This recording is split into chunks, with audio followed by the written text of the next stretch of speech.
I started working night shifts at the station off Route 42 in late September, right when the nights began to stretch longer and the air picked up that brittle edge of early autumn. At the time, I was just trying to stay afloat, college dropout, rent due, barely keeping it together.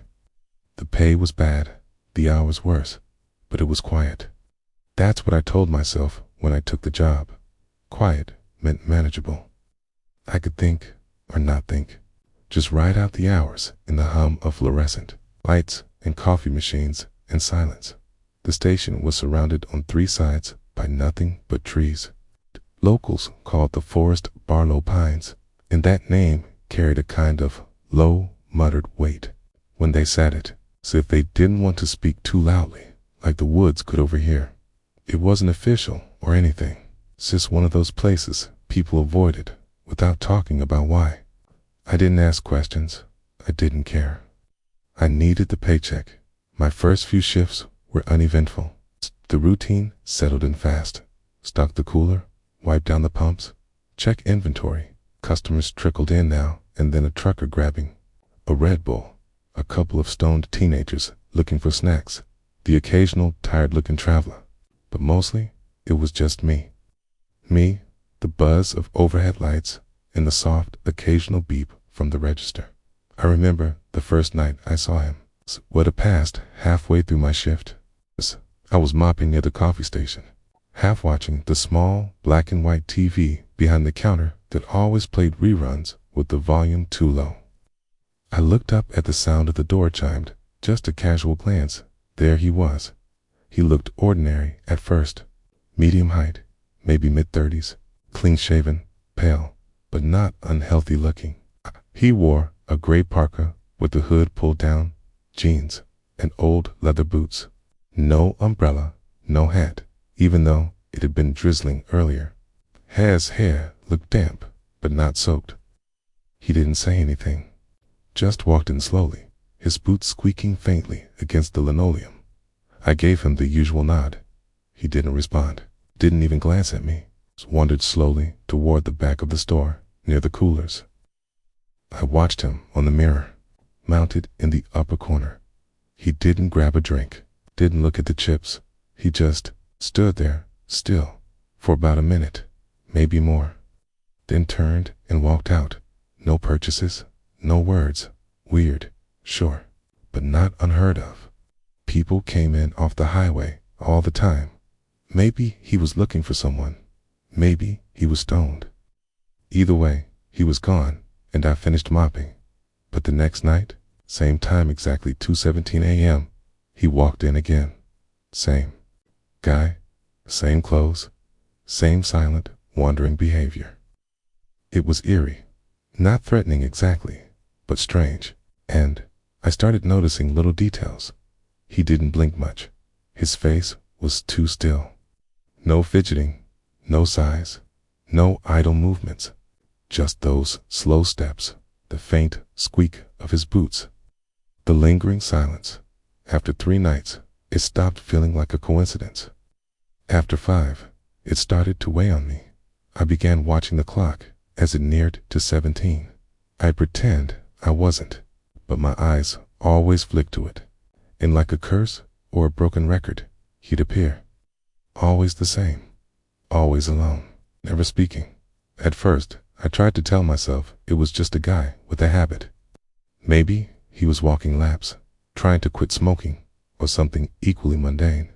But habits break. People miss nights. This man didn't. He came every single night, always at the exact same time. I tried saying something once.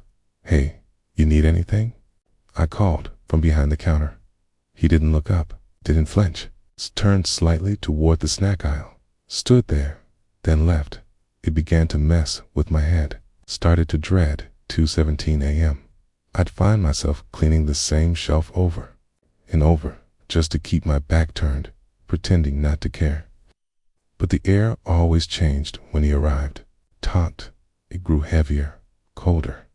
The fluorescent lights seemed to dim, die miserably, like the brightness was being absorbed by something standing in the middle of the store. On the 8th night, something different happened. It was raining again, harder this time. I remember the sound of it against the windows, steady and hollow.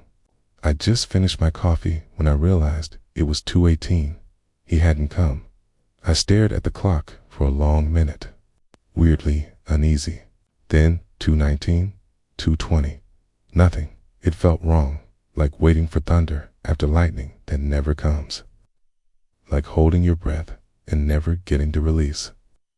I even stepped outside under the overhang and looked around. The parking lot was empty. The road beyond the trees was empty.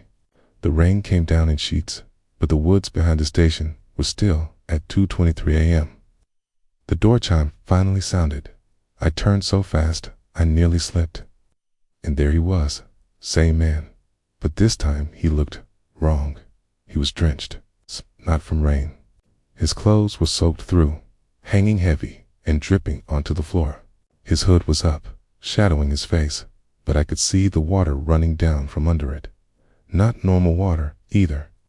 It smelled faintly like algae, like something pulled from a lake. He didn't go to the back. He walked directly to the counter, right up to me. We were only 2 feet apart. I could see every drop sliding off his jacket. His eyes were locked onto mine. Still too wide, still not blinking. "Where is she?" he asked. His voice was brittle, raspy like wet gravel sliding over rusted metal. I stepped back instinctively.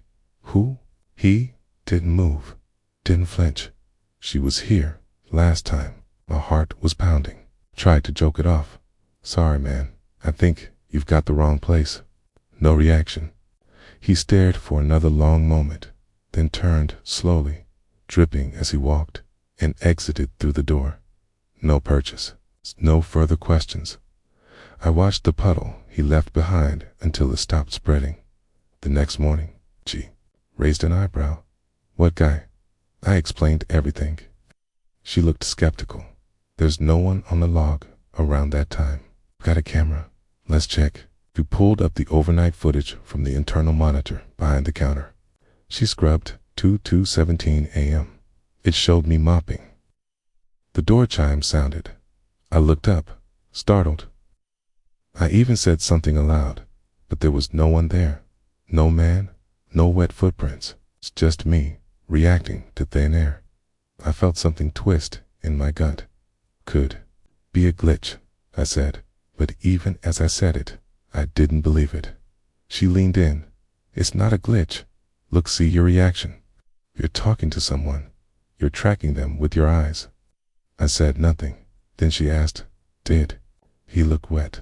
The hairs on my arms rose. "Yes, like lake water." She leaned back slowly. "Tyler, 10 years ago, a man drowned in Barlow Lake. He and his fiancée got into a fight at a gas station nearby. He stormed off. She followed. Neither came home. He was found a week later."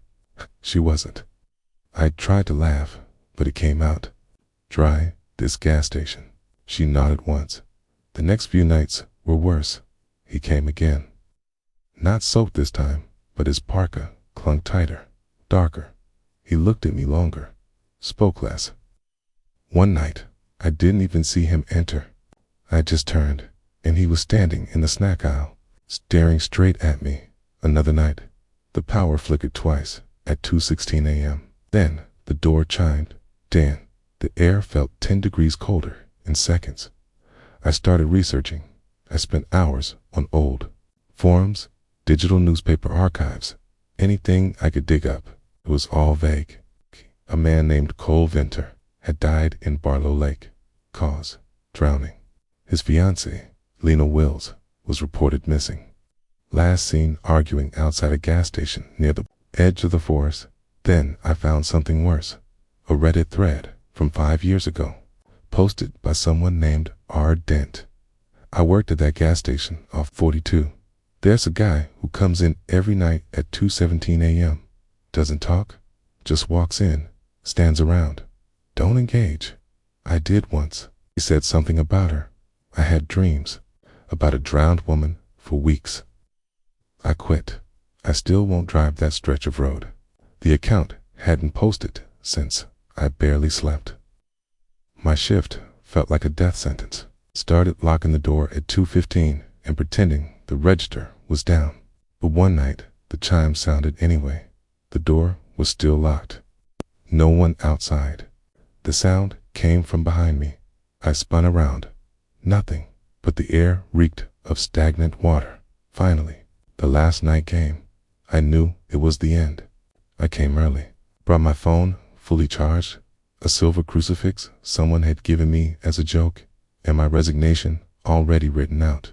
I waited, and when 2:23 hit, he appeared. But this time, he wasn't alone. She was with him. She looked worse than he did. Bloated, pale. Her eyes were milky. Her lips were torn. Her hair floated around her face like she was still submerged. She didn't walk. She hovered. And when she looked at me, I felt everything inside me lock up. He turned to her, took her hand, and said, "I found her." The lights flickered. The cold was unbearable. The air buzzed. She turned to me, smiled. Then they both vanished, like fog burning off under a rising sun. No door sound, no footsteps, just gone. I quit. I left town. I haven't set foot near that station since. But sometimes, at 2:17 a.m., no matter where I am, I feel cold, And I hear the faint chime of a door opening, and I know, wherever I go, he's still looking. Or maybe she is. I didn't believe in anything when I started the night shift. Not ghosts, not God, not fate, not even luck. Leading bills and rent and late fees. I believed in second jobs and caffeine pills and half-slept mornings. When the manager offered me full-time hours on graveyard, I took them without a second thought. Double pay, less supervision, fewer people, all pluses in my book. I didn't care that the station was off the highway or that it sat next to a patch of woods that looked black even during daylight. I didn't care that nobody wanted that shift, that some kids had nicknamed the place the last stop before hell. None of that mattered to me. The first few weeks were mind-numbing in a way I didn't hate. The hardest part was keeping my body from shutting down between 2 and 4 a.m. That was when the whole place seemed to sink into a kind of unnatural silence. Not just quiet, silent. It's where the hum of the lights would change pitch, like even the electricity was falling asleep.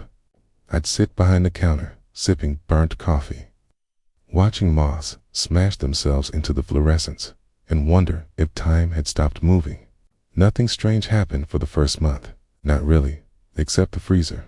The walk-in freezer was in the back near the loading dock, tucked behind a short hallway. It was a clunky silver thing bolted into the foundation with a magnetic door that creaked when it opened and made a faint sucking sound when it closed. I didn't mind it at first. The air inside was sharp and clean. I found the cold oddly comforting. It was always stocked with drinks and frozen burritos, neatly labeled, and for a while it was just another task. It's another part of the nightly routine. Then one night around 2:30, I was inside restocking energy drinks when I heard something strange. It sounded like a whisper, single syllable, not even a word. A breath of sound behind my left ear, gone as fast as it came. I whipped around. The freezer was empty. Door was still shut. I stood there, blinking under the flickering, fluorescent light, my skin prickling beneath my hoodie. But I didn't say anything. I told myself it was nothing. Burst of air from the fan, static from my earbuds, trick of the mind, anything but what it really sounded like. The next night, it happened again. I was inside the freezer longer than usual, sorting a shipment that had come in late. I'd left the pallet jack outside to keep the door closed. As I was checking inventory, I heard it again. This time, it was clearer. Nate. My name. I spun around so fast I dropped my clipboard. My breath fogged in front of me. There was no one there. The sound had come from the far corner, but that corner was empty. Stacks of soda and a crate of frozen snack wraps.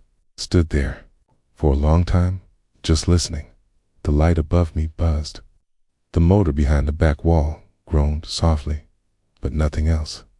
No voice, no whisper. That was the first night I left the door open while I worked. I didn't care about protocol. I wanted a clear path to the exit.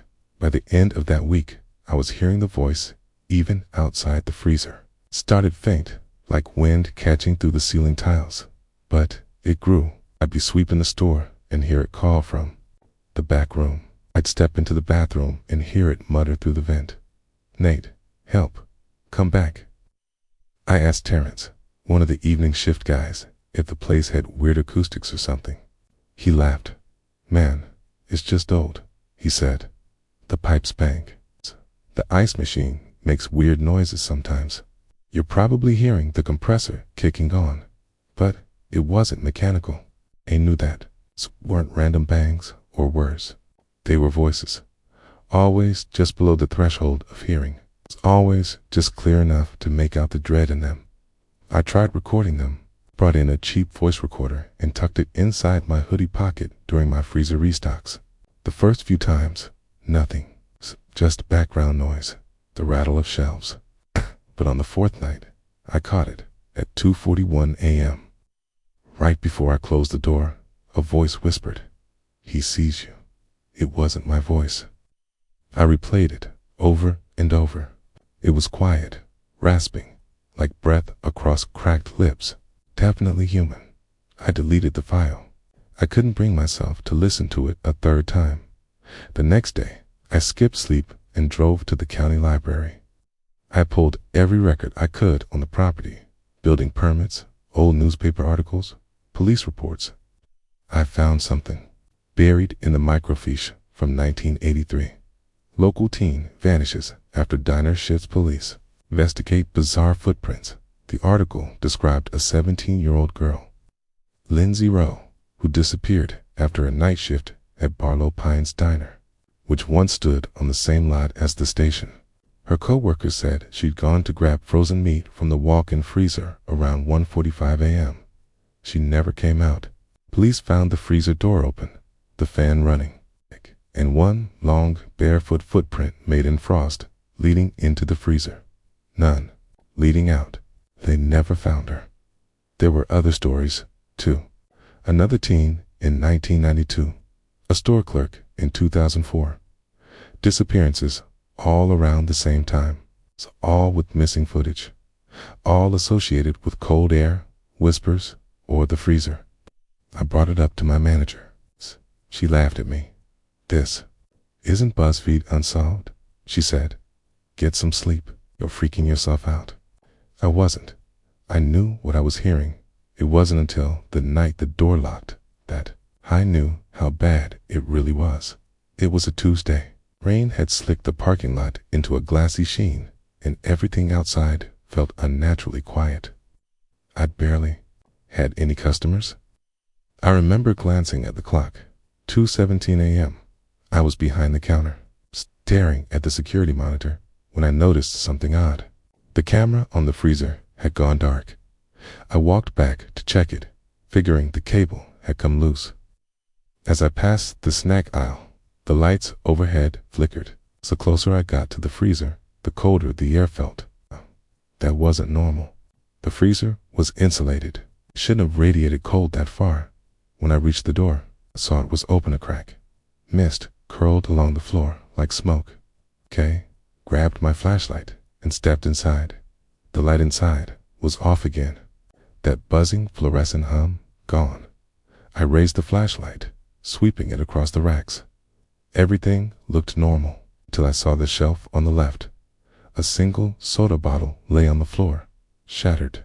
Frozen shards of plastic and slush scattered across the metal grate. I stepped closer. Then the door slammed shut behind me. I dropped the flashlight. Darkness swallowed me. I scrambled to the door, gripping the metal handle, yanking it with both hands. It wouldn't budge. Then I heard the whisper. Not one voice, dozens. Whispers layered over whispers, like a crowd murmuring in the dark. "Nate, stay. Stay. Don't leave. I kicked the door. I screamed. My breath came in ragged bursts, fogging in front of me. And then I heard a sound that stopped my heart. Knocked up from behind me. 3 slow knocks. Hollowette. I turned slowly in the far end of the freezer. Something stood in the dark, taller than any human should be. Its outline distorted by the mist. Long arms, elongated fingers. Head tilted at a broken angle. Its eyes glowed faintly blue, like eyes catching moonlight. And then it stepped toward me. I blacked out. When I woke, the door was open, light on, air normal. I was lying on the floor, frost clinging to my sleeves. I never told anyone what happened. I gave my 2 weeks the next day. The manager didn't ask why, but before I left, I checked the camera feed for that night. It showed me entering the freezer. Then, static. 10 minutes of white noise. When the feed resumed, the door was open, and I was lying on the floor, conscious. But here's the thing. Just before the feed cut to static, right before the image vanished, something moved past the camera. Something. Tall dot, and just behind it, a girl's face, pale, wide-eyed. Her lips were moving. I know what she said. I could read them, clear as day. Don't leave me. I haven't walked into a walk-in freezer since, and I never will. I never will. You learn pretty quickly, working night shifts, that there are certain things you're better off ignoring. Sounds that don't make sense. People who don't make eye contact. Lights flickering when there's no reason. You tell yourself the building's just old, or you're just tired, or maybe both. You hold on to those excuses, because once you start asking questions, that's when it gets into your head. I held on as long as I could. The station I worked at sat about a mile outside the edge of town, near the old quarry road. It wasn't one of those modern gas stations with digital displays and chrome everything. No, this one was a little beat up, with flickering bulbs over the pumps and a Coke machine that worked half the time. We still used handwritten shift logs. I'd started working there after getting laid off from the warehouse. It was supposed to be temporary, but months passed, and I was still there, slouched behind the counter, nursing cold coffee and counting down the hours till dawn. For the most part, it was uneventful. The worst you usually had to deal with were drunk drivers who didn't want to pay for gas, or kids trying to steal scratch cards. But there was one shift that changed everything, a shift that made me question what was real and what was waiting, in the spaces we refused to look at too closely. It started with the lights. About 3 weeks before I quit, the overheads began to flicker. At first, I thought it was just the fluorescents going bad. They'd hum and buzz, then stutter before stabilizing. But it always happened in the same place, pump 3. That pump was a little farther out than the others, near the edge of the concrete, close to the tree line. There was something about that spot that made my stomach twist. The light would blink for exactly 30 seconds, then go out entirely. And every time it happened, the security camera above pump 3 would cut out for just as long. I mentioned it to Tom, the day shift guy, but he waved it off. Probably just bad wiring. Jerry's supposed to fix it. Jerry was the regional repair guy. I'd never seen him, but the thing was, the flickering wasn't random. It only happened at 3:13 a.m. every night, exactly on the minute. I started watching the clock. Time I noticed a pattern. I thought it was a coincidence. The second time, I wrote it down. The third time, I timed it. The moment the clock hit 3:13, the pump light blinked once, buzzed, then died. The camera cut out at the same time, and it came back 30 seconds later. Everything looked normal, except sometimes, just sometimes, the pump handle would be hanging loose, like someone had lifted it during the blackout. Like someone had tried to pump gas, even though no one had pulled in. One night, I decided to stand by the door and watch. Just before 3:13, I stepped outside with my jacket zipped up. The air was still. No cars, no wind. Just that thick night silence. that makes you feel like you're underwater. Stared at pump 3. And then the light blinked off. It wasn't just the bulb this time. The entire area around the pump seemed darker, like the shadows pulled in tighter, sucked into the space where the light should be. My breath caught. The air felt colder. When the light came back on 30 seconds later, I saw the pump handle swinging slightly. I took a step forward. That's when I saw the footprints. Just one set, bare feet, wet, leading away from the pump across the concrete, then vanishing at the edge of the tree line. I didn't sleep when I got home. I came back the next night with a flashlight and a stupid sense of bravery. I told myself I was being irrational. It was probably a homeless guy wandering around, or maybe one of the local kids pulling a prank. But I couldn't shake the feeling I was being watched. That night, when 3:13 hit, I was outside again.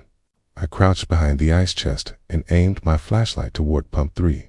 The moment the light blinked out, I saw a figure, not a person, not quite. It stood completely still, facing the pump. Long limbs, too thin, head tilted downward. No clothes, skin that looked not like skin, more like stone that had been soaking in water. Porous, gray. Then the camera's motor clicked. I hadn't noticed it move before, but the sound was loud in the stillness. I looked up, and when I looked back, the figure was gone. I ran too. The pump, no one there, but the handle was out, just hanging there. Came below it, a puddle. I don't mean gas. It looked like water, clear, cold. It smelled like lake water that Al Jarrett sent you. Can't mistake.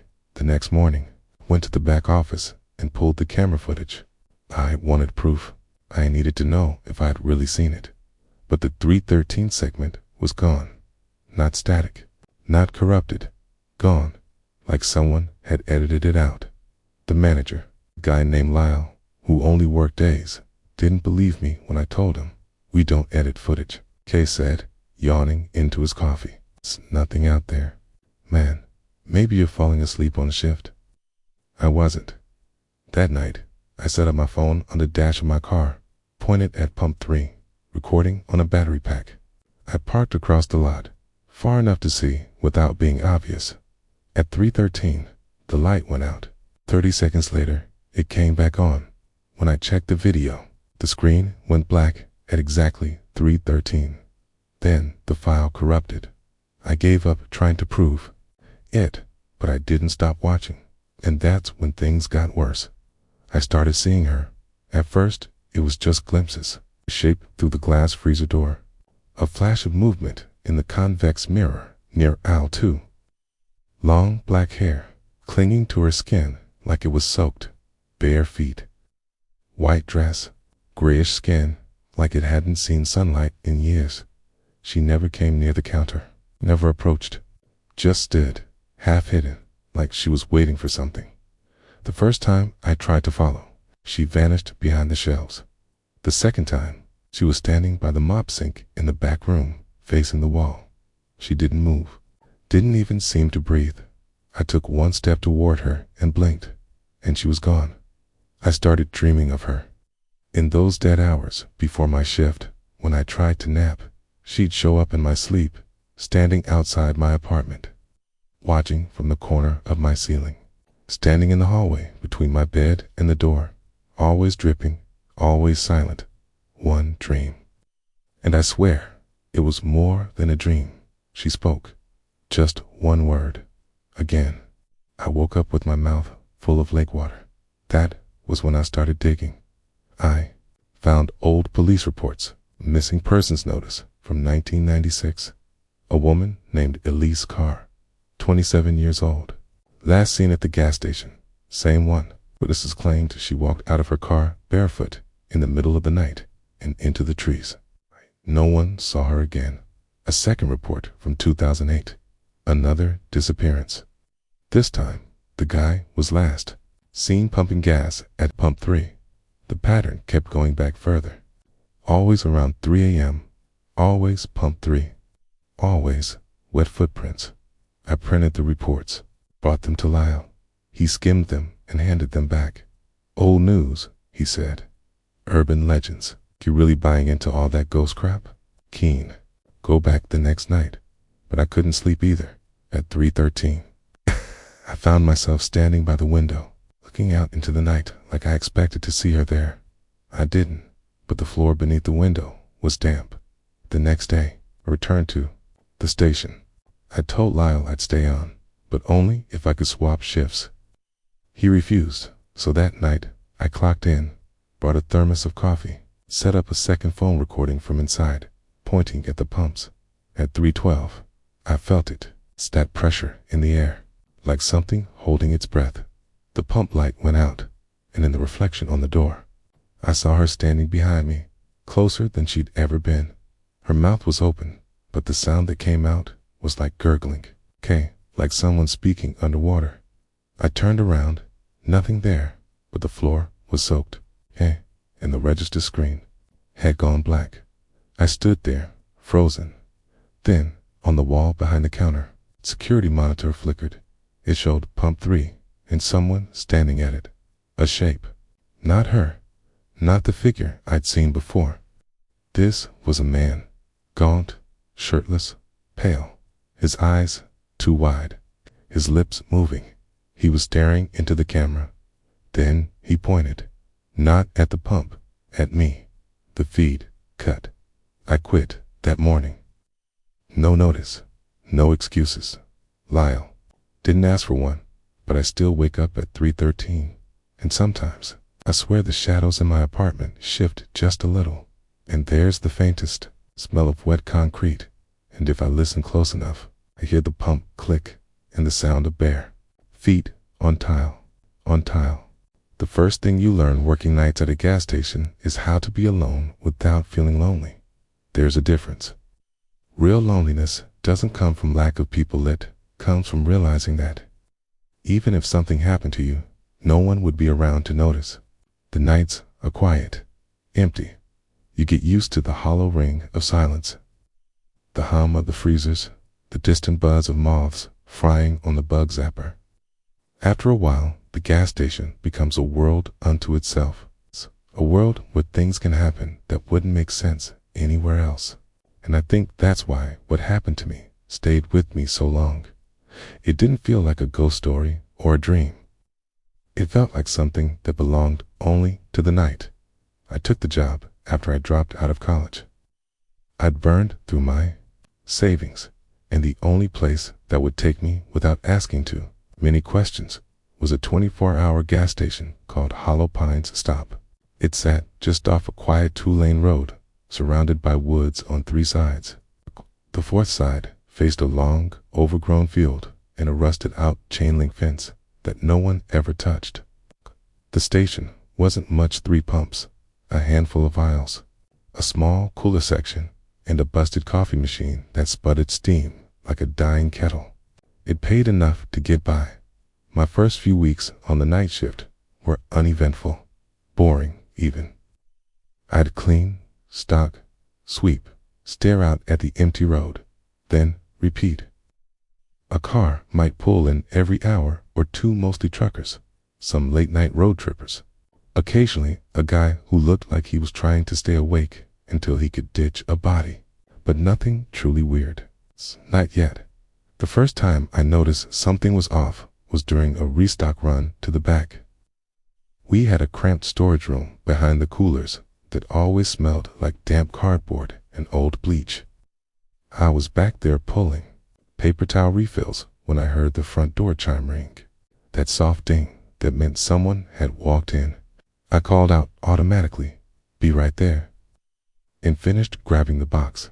When I came out maybe 10 seconds later, the store was empty. No one at the counter. No cars outside. I walked around, checked the aisles.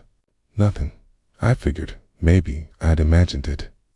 Maybe the door sensors were buggy. That happens sometimes. But the soda fountain was dripping. One of the nozzles was running slowly flat.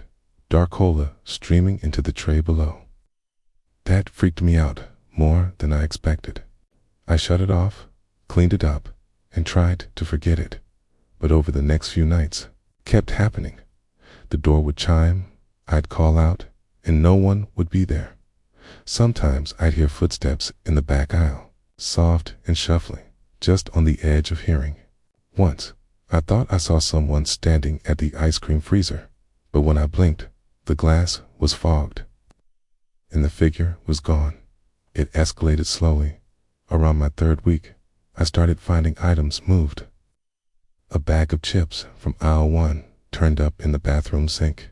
A pack of lighters disappeared from the counter and showed up outside, beneath pump 2. Candy bars placed in the cooler instead of on their shelf. At first, I thought it was me, that maybe I was losing it too tired, too zoned out. But then one night, I caught it happening. I was behind the register, half watching some grainy movie on the mounted TV, when I noticed something in my peripheral vision. Movement, slow, deliberate. I turned toward the camera feed. On screen, I saw someone standing in aisle 3, just standing, not moving too tall, wearing what looked like a black hoodie, though the hood was pulled up. Their hands hung at their sides, stiff, like they didn't know how arms were supposed to rest. Their face was wrong. It was too smooth, pale, featureless, except for a faint line where a mouth might be. No eyes, no nose. The feed flickered, and the figure was gone. I rushed into the aisle. Nothing there, but the floor where it had stood was wet. Not like someone spilled water, more like condensation. It's like they'd brought cold air with them. I checked the outside footage. The feed had glitched, static, for about 10 seconds before it came back. After that, I stopped sleeping on the nights I worked. I'd get home after sunrise, exhausted, but wired. I started noticing things that didn't make sense. My phone battery draining overnight, emails I didn't remember sending, my front door lock jamming. I told myself it was stress. Then came the knocking. It started one night around 3:30 a.m. I was mopping the front entrance when I heard 3 knocks low. The Libertan, the glass. I turned, no one there. I opened the door, looked around. No cars, no wind, just trees and fog and silence. The next night, same thing. 3 knocks. Always 3. Always at the same time. I stopped opening the door. One night, I heard the knocks, but they came from the bathroom door. The bathroom was locked. I hadn't opened it in hours. I stared at the door, mop in hand, heart racing. Another knock. Soft, then a pause. Then, from inside, a voice, muffled, low. Help me. I opened the door. No one inside, but the mirror was fogged, as if someone had been breathing on it, and written in the fog was a word. AGAN. That was the night I brought salt. I'm not superstitious. I didn't believe in that kind of thing. But I was desperate. I lined the front threshold with a thin trail of salt. I kept a small tin of it in my back pocket. The knocking stopped for a while. Then the dreams began. Dreams of the store. Empty, but flickering with candlelight instead of bulbs. Aisles taller than they should be, stretching up into darkness. Shadows moving where there shouldn't be shadows. Low humming, like a song without melody. In every dream, I walked behind the counter. And in every dream, there was a trapdoor beneath the mat. I had to pull it open. Darkness below. Stairs that went too far down. And something waiting at the bottom. Something smiling without a mouth. I finally told someone her name was Lucy. One of the day workers. She'd been there years. Quiet, polite, always brought lunch from home. When I asked her if anything strange had ever happened to her on shift, she went still. Then she said, "It's back, isn't it?" I asked what she meant. She wouldn't say more, just told me, "Don't let it call your name. If it learns your name, it doesn't stop." The next night, I left my name tag at home. Didn't matter. At 3:27 a.m., as I stopped the cooler, I heard it. A whisper, soft dot, right behind me. "Danny." My name. It said, my name. I spun. Nothing there, but the glass was fogged, and the shelves were empty, though I'd just filled them. I ran to the register. The cameras were out again. Static. The screen behind the counter began flickering. The movie changed to something else footage, grainy security footage of me standing behind the counter. Only I wasn't moving. I was frozen, and behind me, in the footage, something stood at the door, watching. Not tall this time, not short, just wrong, all edges and joints. A thing that looked almost human, but not enough. The footage froze. The power went out. Pitch black. I ran outside. The pumps were all on. Every single one dispensing gas, hoses flailing like snakes. The lights above the station blinked in unison, like a heartbeat. I got in my car. I drove. I didn't stop until I reached the next town. I never went back. But some nights, around 3:30 a.m., I'll wake up and hear the faintest sound from my window. 3 slow knocks and a whisper. Danny, Danny. I never liked silence. Even before the gas station job, I always had noise playing in the background. A fan, a TV left on low volume. Anything to keep the quiet at bay. 'Cause silence has weight to it, doesn't it? Real silence. The kind you can't explain away with bad wiring or thin walls. The kind that feels like it's watching you. That's the kind of silence I learned to fear working nights at the Gulf Line station, just off Route 57. It wasn't a busy place, not even in the daytime. We were the only 24-hour stop between 2 dying towns, and the only things nearby were a decommissioned train yard and some government buildings nobody ever went into. On my first night, the manager, Gus, handed me the keys and said, "If you hear weird things, just ignore them. Don't go out back. Don't go near the vents. Don't try to fix anything you didn't break." He was joking. He wasn't. Store itself wasn't much to pumps. Flickering yellow lights, a broken lotto machine, and a bathroom that smelled like mold no matter how often I bleached it.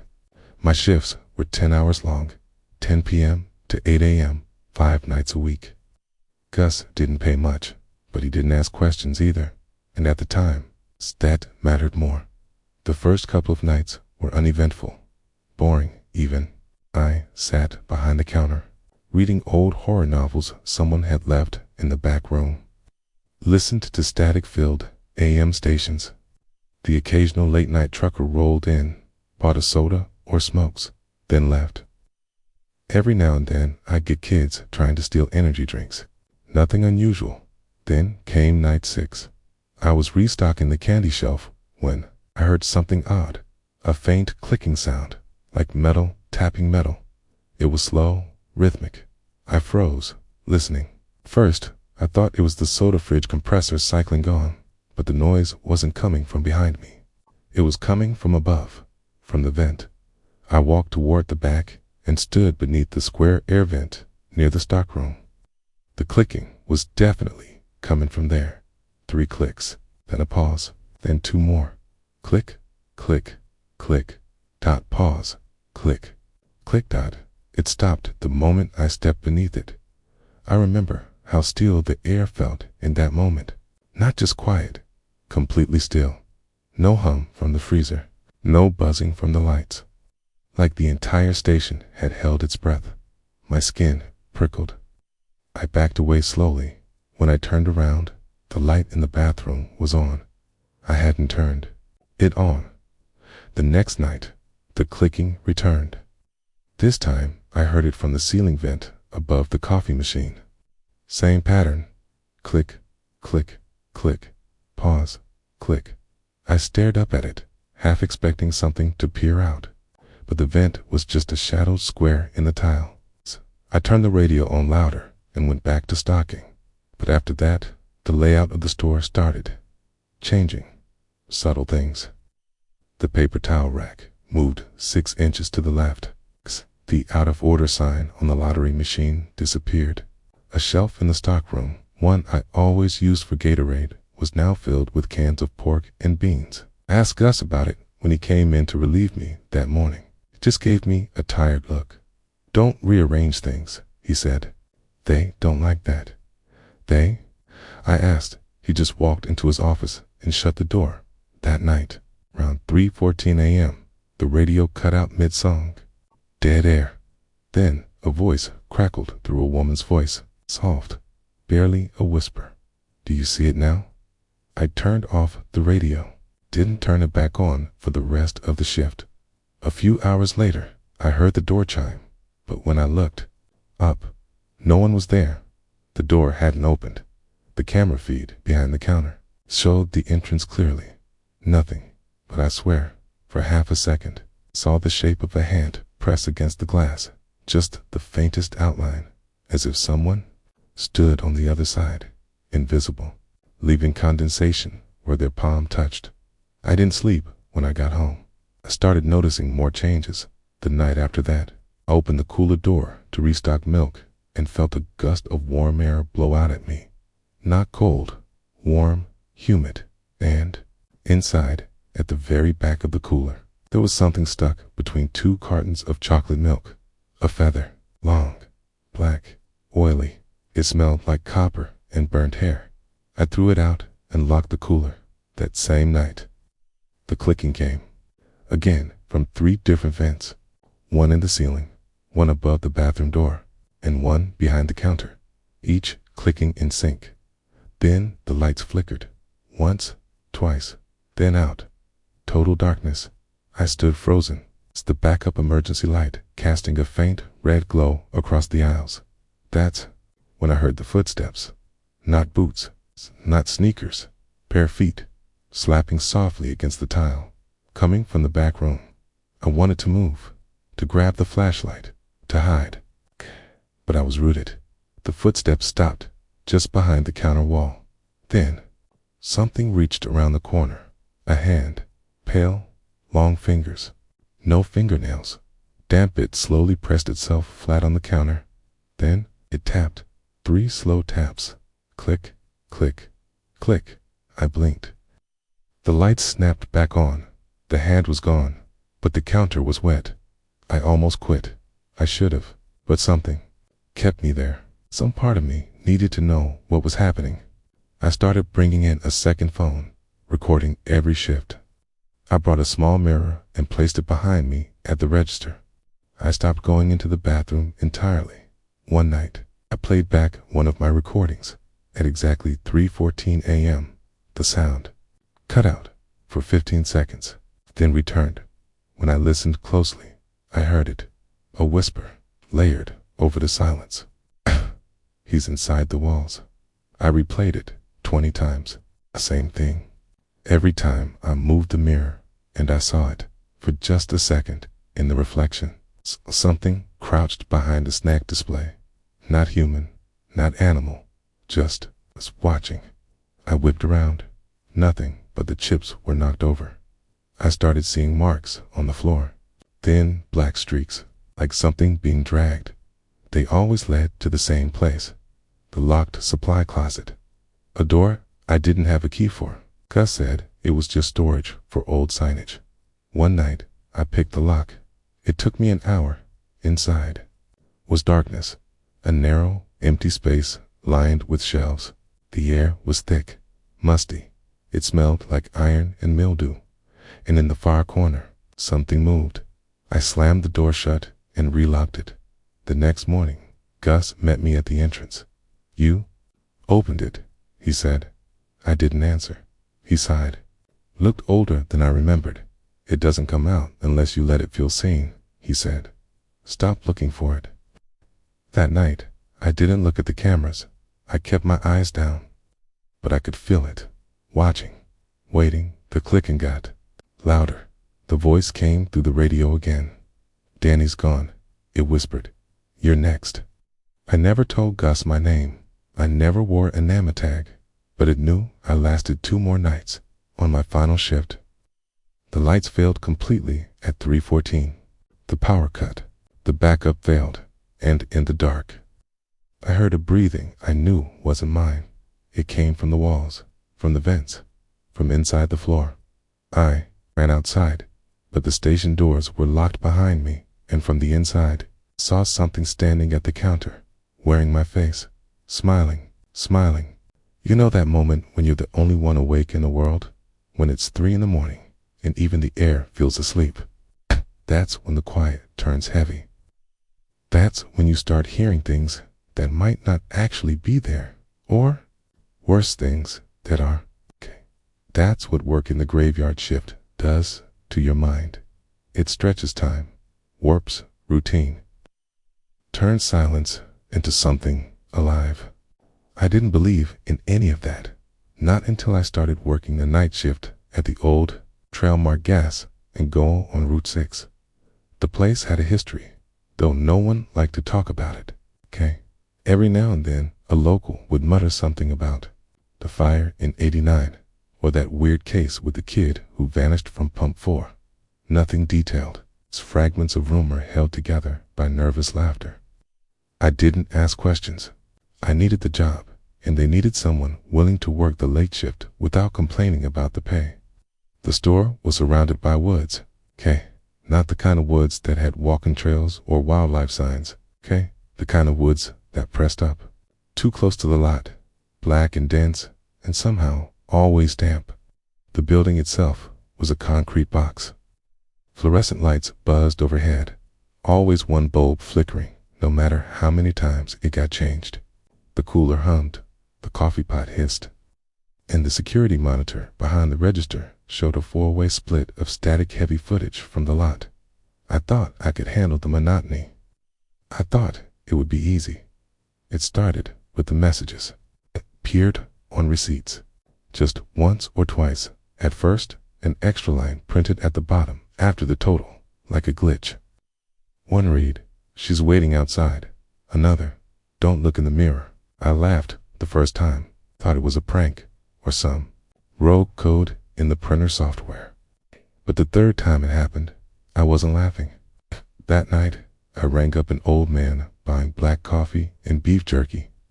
When the receipt printed, I almost didn't look, but something made me glance down.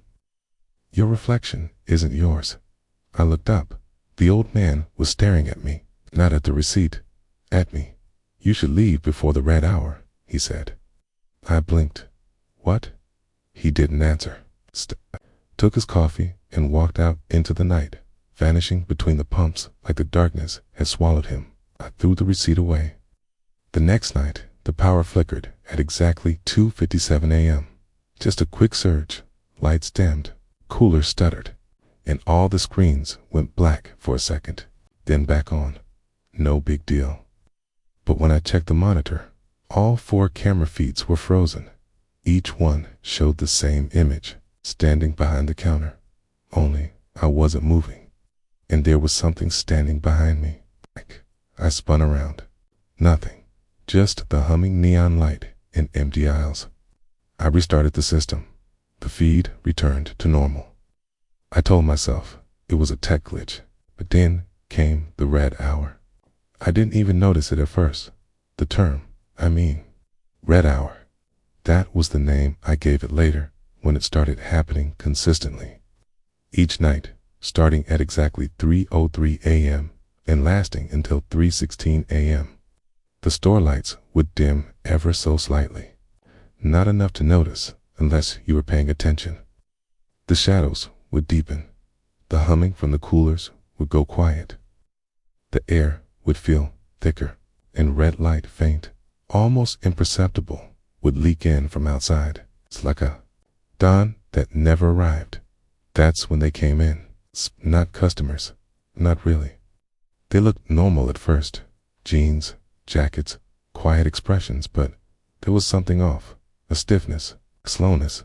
They never spoke. Just entered, picked up some random item, an empty cup, a single lighter, a torn magazine, then walked to the counter. But they never paid. They just stared, and their eyes, God, their eyes were all wrong. Too dark, no whites, just these wet, glassy orbs that caught no light. I tried speaking to one once. "Hey buddy, you good?" He tilted his head, and I swear I heard bones crack. Then he turned and walked out the door, leaving behind a trail of wet footprints. His shoes were dry, I stopped talking to them after that. Every night, more of them came in, just during the red hour. They'd drift around the store like they were rehearsing a routine they only half remembered. Never interacted with each other. Never looked at the cameras. Just existed, like shadows acting out a play no one had written. Stopped checking receipts, but one night, I couldn't help it. My hands moved on their own, picked up the slip before my brain could stop. Them, you're starting to look like them. I dropped it. That same night, I caught my reflection, smiling at me. I wasn't smiling. I was tired, jaw clenched, eyes dull, bright. But in the convex mirror above the candy shelf, my reflection smiled, and then it blinked, even though I didn't. I started sleeping during the day with all the lights on. I refused to look at mirrors. I considered quitting, but I didn't know how to explain any of it. Didn't even know if anyone would believe me. Then I found the door. It was behind the coffee station, a narrow metal hatch built into the wall. No handle, just a small slit near the edge. I'd never noticed it before. One night, during the red hour, I heard a metallic click. When I turned, the hatch stood slightly ajar. Behind it, stairs. Going down. I didn't go in. Not that night. But the next night, the door was open again, and this time I heard voices. Not loud, not whispering, just murmuring like a dozen people speaking at once in a language I couldn't understand. Don't know why, but I stepped down, just one step. The air turned cold. The murmuring stopped. Something below whispered my name, not shouted, just said it like it had known it all along. Eli. I slammed the hatch shut. I checked the next day. There was no sign the door had ever been there, just solid concrete wall. I asked Gus about it. He went pale. You went down there? No, just opened it. He leaned in close. They can't come up unless you see them first. You saw them, didn't you? I didn't answer. He handed me an envelope. Inside was a key. No note, no explanation. That night, the hatch wasn't there, but the red light came early at 2:58, and the customers came in backwards. No joke. They walked in reverse, moved like tape, rewinding. One guy unpoured a coffee, lifting the liquid back into the pot. Woman unread a magazine, flipping the pages backwards so fast they blurred. They left in reverse, too. I watched the whole thing on the cameras. Then the feed cut to static, and for a moment, one unbearable second, all four screens showed my face, staring straight into the lens, eyes jet black, smiling. I quit the next day. Gus didn't try to stop me. He just said, they remember you now, so keep your windows covered at night, and don't answer your name if you hear it after 3. I don't sleep much anymore. Sometimes I wake up to find receipts under my door. No one ever sees who leaves them. But they always say the same thing. We miss you. Let me know when you're ready to begin Story 7. You said, begin Story 7, ChatGPT said. Updated, saved memory great. I'll now begin writing Story 7 of 10. True, night shift, gas station, horror stories. Continuing the same immersive structure and eerie, slow-burning realism as the previous entries. Expect a grounded, everyday setting, gradual, psychological, unraveling, strong sensory atmosphere, an unsettling climax with no clean resolution. I've always preferred working alone. Co-workers to make small talk with. No managers breathing down your neck. Just you, the low hum of the lights, and whatever radio station hasn't gone dead yet. That's why I took the night shift at the Alder Hill gas depot. It was the kind of station you only found by mistake, just off a side road between two forgotten highways. No billboards, no signs, one flickering neon open light in the window. and 3 ancient pumps that clicked more than they ran my first night on the job. The owner, Marcy, gave me a rundown that lasted about 3 minutes. Don't go out back unless you have to. Call the cops unless someone's bleeding. And if the phone rings after 2 a.m., don't answer. I thought she was being funny. She wasn't. The first couple of nights were slow. I restocked shelves, cleaned the soda fountain, read half a paperback someone left in the break room. Customers were rare, mostly truckers who barely spoke or locals who looked like they'd wandered in from a different decade. I'd sometimes go an entire shift without speaking to a soul. It wasn't until my 4th night that I realized something was wrong with the phone. It was an old rotary landline mounted on the wall next to the register, cream-colored, chipped on the edges, completely silent every shift until that night at 2:13 a.m. when it rang out loud, sharp, like a scream in the silence. I stared at it. It rang 3 times, then stopped. No one else was in the store. I told myself maybe someone misdialed. Maybe it was Marcy, but she hadn't mentioned anything about checking in. The next night, it rang again, 2:13 on the dot. Same pattern, 3 rings, then silence. The 3rd night, I picked up. I don't know why. I was tired of the guessing. Maybe I wanted to prove to myself there was nothing strange about it. Hello? Static. Then a sound I couldn't place, like someone breathing through water. Then a whisper, come outside. I hung up, but something inside me twitched. I felt this weird impulse to obey, like when someone calls your name and you turn before thinking. I stepped toward the door, before stopping myself. There was no one outside, just the empty pumps and the shadowed road stretching in both directions. The next few nights, I didn't answer, but the ringing continued. Same time, 3 rings. Always that pressure behind my eyes, like I was being watched. One night, I unplugged the phone, tossed the cord behind the counter. At 2:13, it rang anyway. Not once, not twice, but constantly, without stopping. I stared at it as it screamed into the air. Then it suddenly cut off. No static, just silence. Then the power went out, only for a second. The lights blinked, the cooler shut down, and the monitors cut to black. When they came back on, the clock on the register read 3:07 a.m. An hour gone. I hadn't moved. I should have quit right then. But it got worse. A week later, a man came in around 2:30 a.m. He looked normal at first, mid-40s windbreaker, thick-rimmed glasses. He bought a candy bar and a coffee. But when I handed him his change, he didn't take it. He just looked at me and said, "They used to have attendants out there. Full service, okay? Back in the 70s. I nodded awkwardly, okay? He leaned closer. His breath smelled like wet wood. They never stopped. Then he left.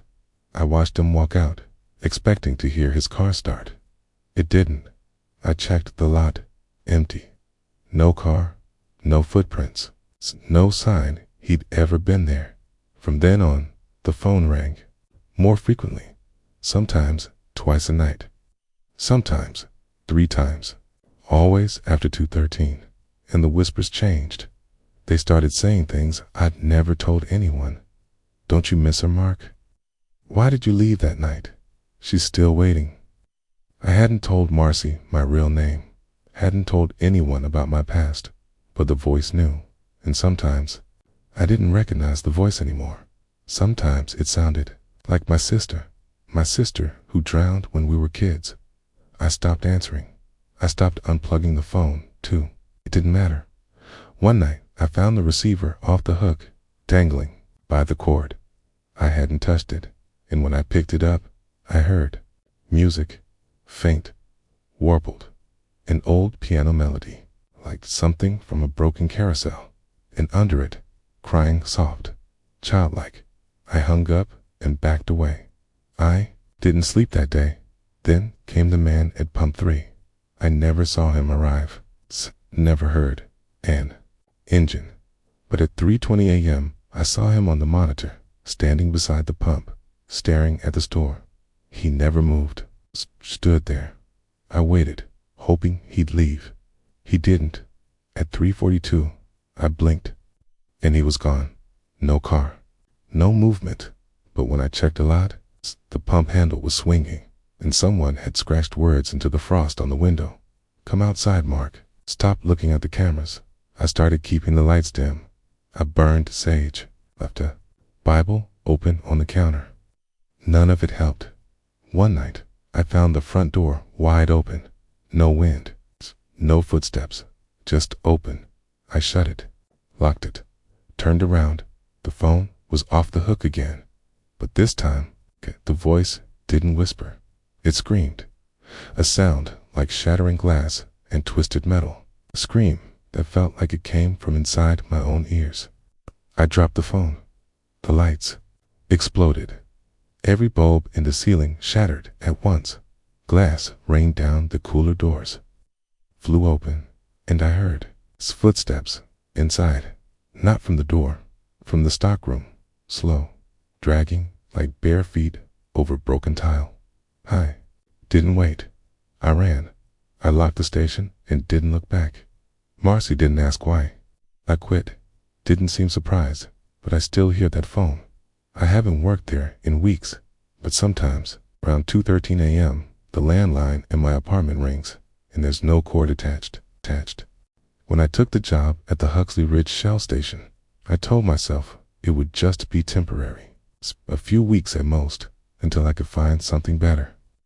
I'd just moved back to town after things fell apart in the city. My apartment lease had ended. My savings were almost gone, and I needed something, anything, to keep me grounded. Night shift seemed like the least painful option. Fewer people, less noise. Just time and silence. I didn't realize that too much silence is its own kind of noise. The station was perched near the edge of town, past a stretch of rotted farmland and one barely functional traffic light.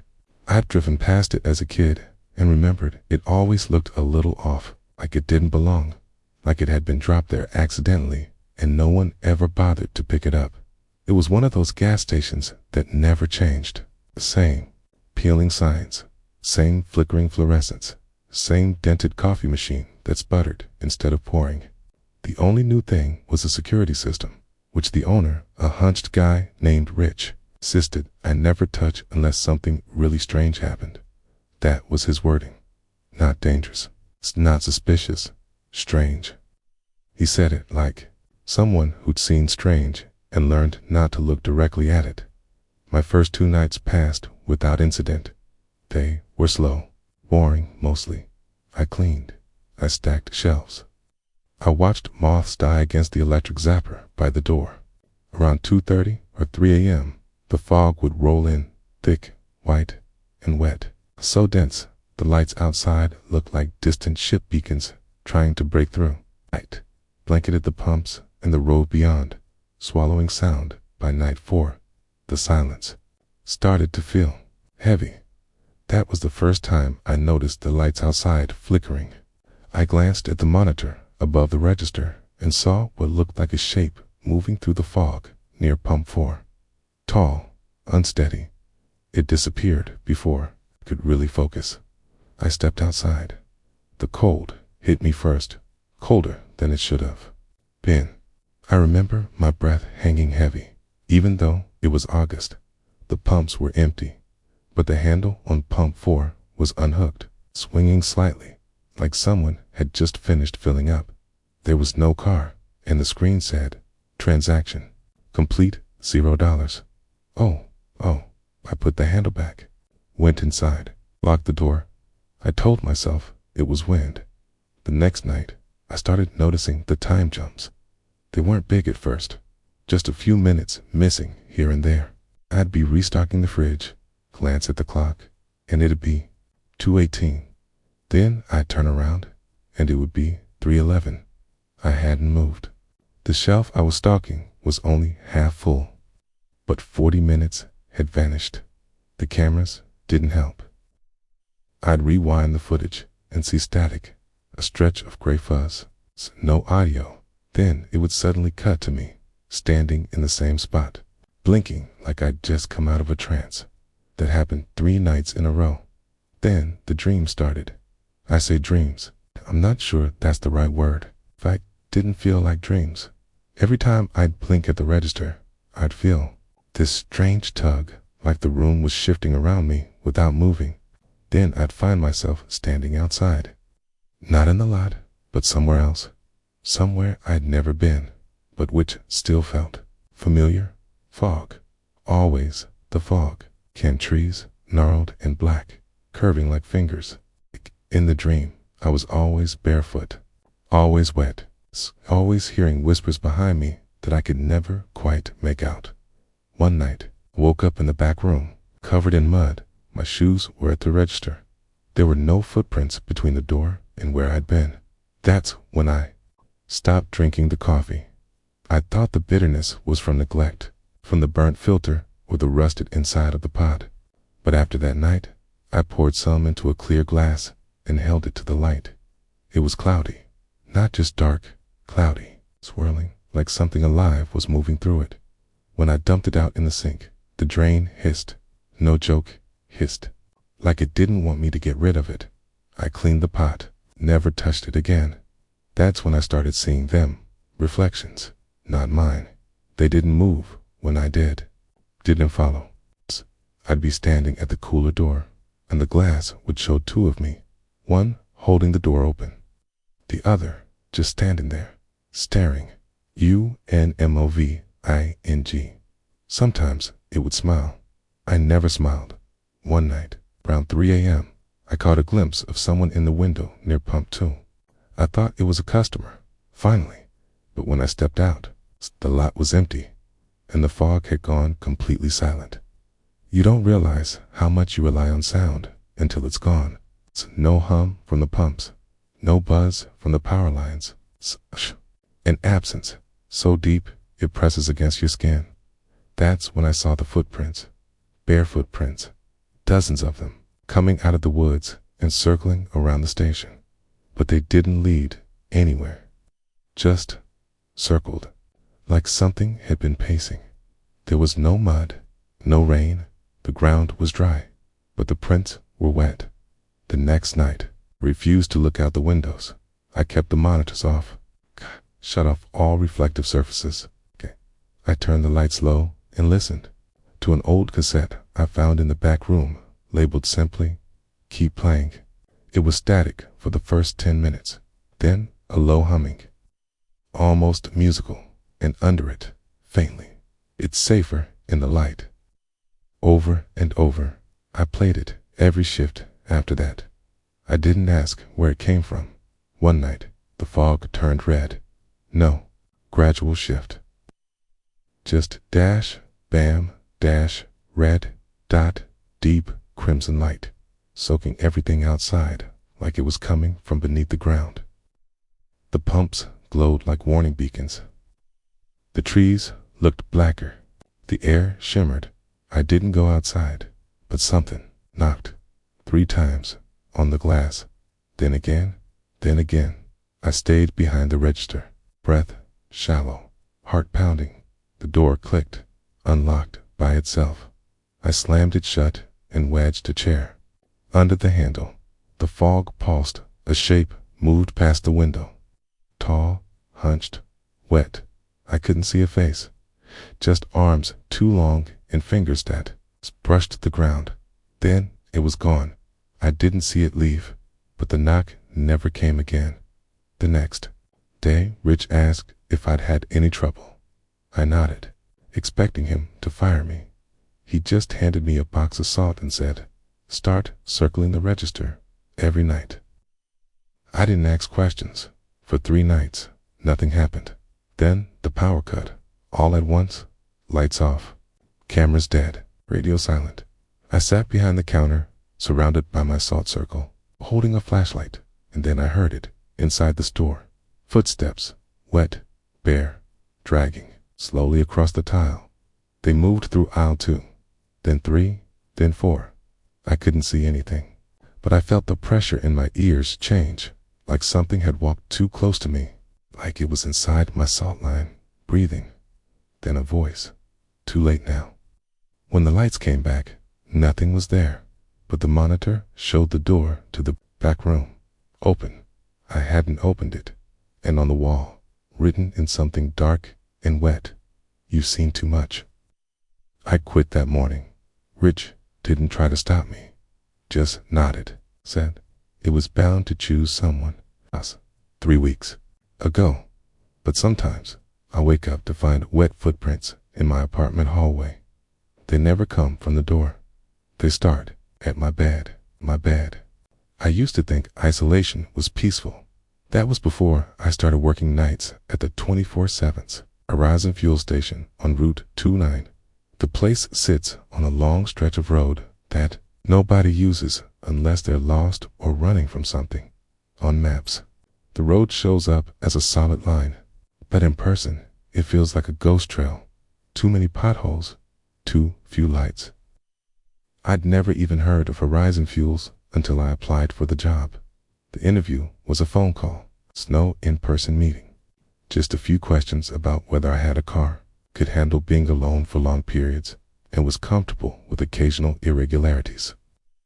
That was their word. Irregularities.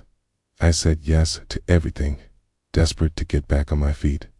After being laid off, the manager, at least I assumed that's what he was named Douglas. I never met him. He left a key under a rock behind a dumpster and texted me the alarm code. That was it. I've still never seen his face. The gas station was a standalone cube in the middle of nowhere. One set of pumps, dirty glass doors, ice chest that hummed like a dying animal. Inside, the air smelled like old coffee and warm rubber. The place was dim, not just from bad lighting, but from something that felt heavy, like the shadows had weight. The shift was from 10 p.m. to 6 a.m. No customers during my first 2 nights. Just the occasional truck headlights passing far in the distance, not stopping. The silence grew thick, so thick it rang in my ears. I filled the time mopping already clean floors and trying not to fall asleep. It was boring until night 3. I noticed the clock's first dot at 12:17 a.m. Every clock in the store, the register display, the wall clock. My phone jumped back 11 minutes. Not all at once, but in a wave, one after the other, like dominoes, at 12:06 a.m. They all stopped, then resumed. I thought I imagined it until I checked the camera footage and watched the timestamp shift backward in real time. At 3 a.m., a man came in. He didn't buy anything, didn't browse, just walked in, looked at me, and said, "You reset it?" Quant. He pointed at the register. It was supposed to stay closed. Then he walked out, leaving the door wide open. I ran to the lot, but there was no sign of him. No car, no footprints. Just the flickering orange of the pump lights casting long shadows. That's when I noticed the concrete dot. It was damp, fresh, but the weather had been dry for days, and under the pump, it's written in the wet dust. 3 a.m. ice, and really went back inside and sat behind the counter, trying to pretend none of it had happened. The next night, 3 a.m. came again, or tried to. At exactly 2:59, everything stopped. The clock froze. The cooler fan cut off. The overhead lights dimmed, but didn't go out. Outside, the fog rolled in. Not morning fog. Something else. It moved like a living thing in deliberate curls and pulses. I watched it wrap around the pumps, the sign, the ice chest.